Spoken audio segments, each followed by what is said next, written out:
So this is my top 5 houseplants featuring gardening at Douentza. So this is very much of the moment. At different times of the year I could choose different plants. So what I've done is I've made a little short criteria in order to choose more effectively. Very short criteria, I promise you. So basically it's got to look good right now. It's got to be in my collection. It's got to be something that is relatively easy to look after. I know there's a few caveats with that. So let's get into it. In reverse order, working up to number 1, my 5th top 5 houseplant is, it's actually an orchid. I've chosen Masdevallia orchids. Now why have I chosen these?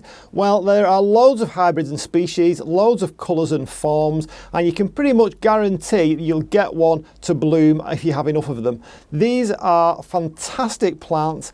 Beautiful little things, like little jewels, I always think. So we've got Masdevallia ignea here, which is a really popular one, very, very vivid red, very common. And we've got a Schroderiana here, a bit less common, but really interesting thing. And what I particularly like about them, especially in my cold temperate climate, is that for me anyway, they always seem to bloom. They always seem to cope with the minimum of care. Of course, it helps that I have a cooler climate. The temperature in here is 12 degrees Celsius throughout the winter. But if you have a room in the house that does go down to those kind of temperatures, then you'll find that these will be pretty good performers for you, and you'll certainly have lots of choice amongst the hybrids. So these are brilliant little orchids, fantastic for us non-tropical countries if you want to give a go to some orchids. The best thing about them is the blooms last for months, so they really do give you value for money. So that's a couple of my choices, and if you want to see the rest of my choices, they'll be after these clips from Rachel, who's going to show you 2 of her choices. And then of course at the end of the video you can click the link in the description or the pinned comment and you can head over to see her channel and see the rest of my choices. So over to Rachel. And hello from Jeff's channel. It's me, Rachel from Douentza Garden in Ireland, and I am about to tell you about my 4th favourite houseplant, which is this amazing Stramante that you see on my knee here. And isn't she an absolute monster? And what I absolutely love about this plant is the appearance of the leaves, because the leaves are just so amazing. You could never get tired of these variegated leaves with their splashes of cream and green on the front and then red at the back. And this Stramante is in the prayer plant family, which means that the leaves close off a little bit at night, as all of the plants in that family do. A super wonderful plant that will look great in anybody's bathroom, and that's a particularly good location because it likes humidity. It likes 60% humidity, and that's the kind of environment a bathroom might give it. It's not a plant for beginners. I know, I'm sorry to say that, but it's one that you can easily manage if you take account of the 4 basics that you need to grow this successfully. And the first thing you need to do is to give it filtered dappled light. So an east-facing window might be where you grow this plant. If it shows signs of burning, then move it back. It needs, as I mentioned before, also 60% humidity. And if you find that your house does not have sufficient humidity for such a plant, then what you can always do is make a humidity tray like this. So we have some clay pebbles here, you put a little bit of water down here at the base and sit the plant on top, and it just provides a bit of ambient humidity, which the plant will love. And then the third thing to bear in mind with this plant is that watering is very important, and this is a plant that should never be kept soggy. Moist, just moist, but never soggy. So it should never be allowed to dry out. And so many houseplants, we say, allow them to dry out between waterings. With this one, no, it needs to not dry out between waterings. It needs to be kept just moist. And the final and fourth condition you need to meet with this plant is the temperature. You need to get the temperature right. This is the easiest thing to accommodate the plant on because it just needs regular house temperatures, somewhere between 15 and 26 degrees centigrade. It will even tolerate nighttime dips. So get those four conditions right and you too can have a big giant plant like this that will make a fantastic backdrop to your other house plants. Putting this guy aside, I want to tell you about my third favourite houseplant, which is this giant here behind. Now let me just get a better look for you, but this here is a begonia, and if you watch Jeff's channel you'll know that he's a begonia-holic, a bit like me. We absolutely love these plants. This is the palm-leafed begonia from Brazil, and you can tell it's a begonia because it has canes.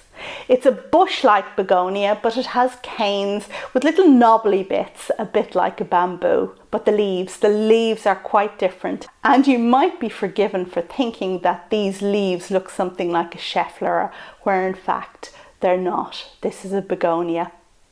It does produce flowers. They're quite insignificant and white, and I did notice that Jeff currently has his plant in flower, so go and check that video out if you haven't seen it yet.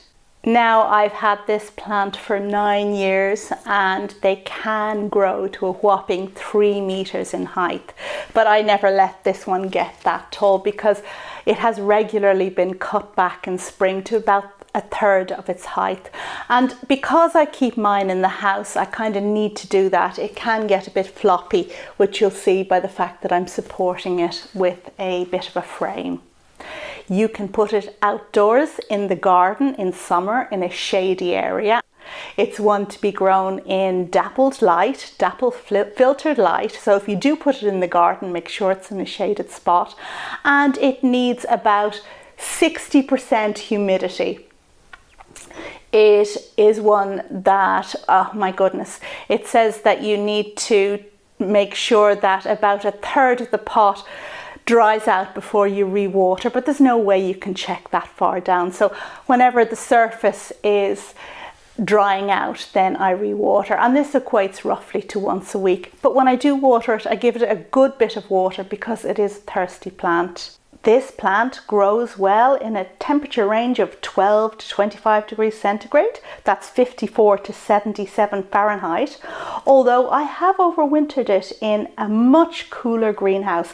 And when you do that, then the plant just slows down and goes into a semi-dormant kind of mode where it doesn't grow, and I have overwintered it like that at 5 degrees centigrade, which is 41 Fahrenheit. It's just a cost-effective way to bring your plant through if you don't have enough space in the house. This one grows better indoors, and that's why I'm doing that at the moment, but it's a real beauty. If you want a tall house plant, then I cannot recommend this, my third favorite of all house plants, enough. Begonia luxurians. Okay, thanks to Rachel for a couple of her top 5 houseplants, and to continue with my countdown, we are up to number 2, and this one is a begonia. No surprise there. So I knew I wanted a begonia in this top 5. So the question was, could it be this one?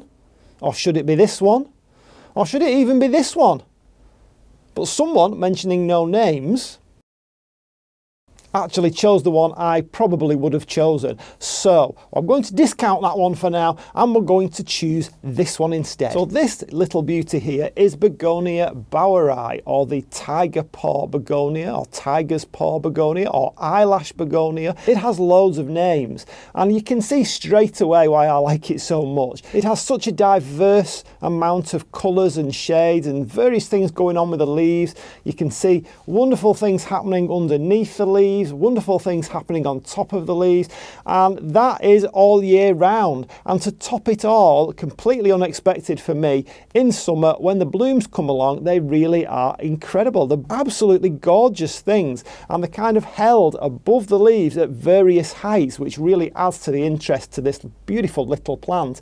And the great thing about it is it's easy to find a place for. It's perfectly happy in the shade. It doesn't mind lower temperatures, it doesn't mind higher temperatures. What what's not to love? It's a really good doer, as they say. So if you've never tried a begonia before, try this little thing. It definitely will do well for you. I'm sure it will. So that's my number 2. So the question is, what is my number 1 top 5 houseplants of the moment? Coming up next. Okay, I'm sure as I balance precariously over a very large bucket of water, I'm sure it won't come as any surprise to people, certainly my subscribers, that my number 1 houseplant choice, for now anyway, is this gorgeous thing. This is a Mandevilla Sanderi, also known as Dipladenia. Now this has been a top performer for me for several years, and it's a tropical vine and it is in bloom for practically 12 months of the year. I tend to get a couple of weeks in the middle of January when it has a little rest, but for the most part it's always in bloom, it's always in growth.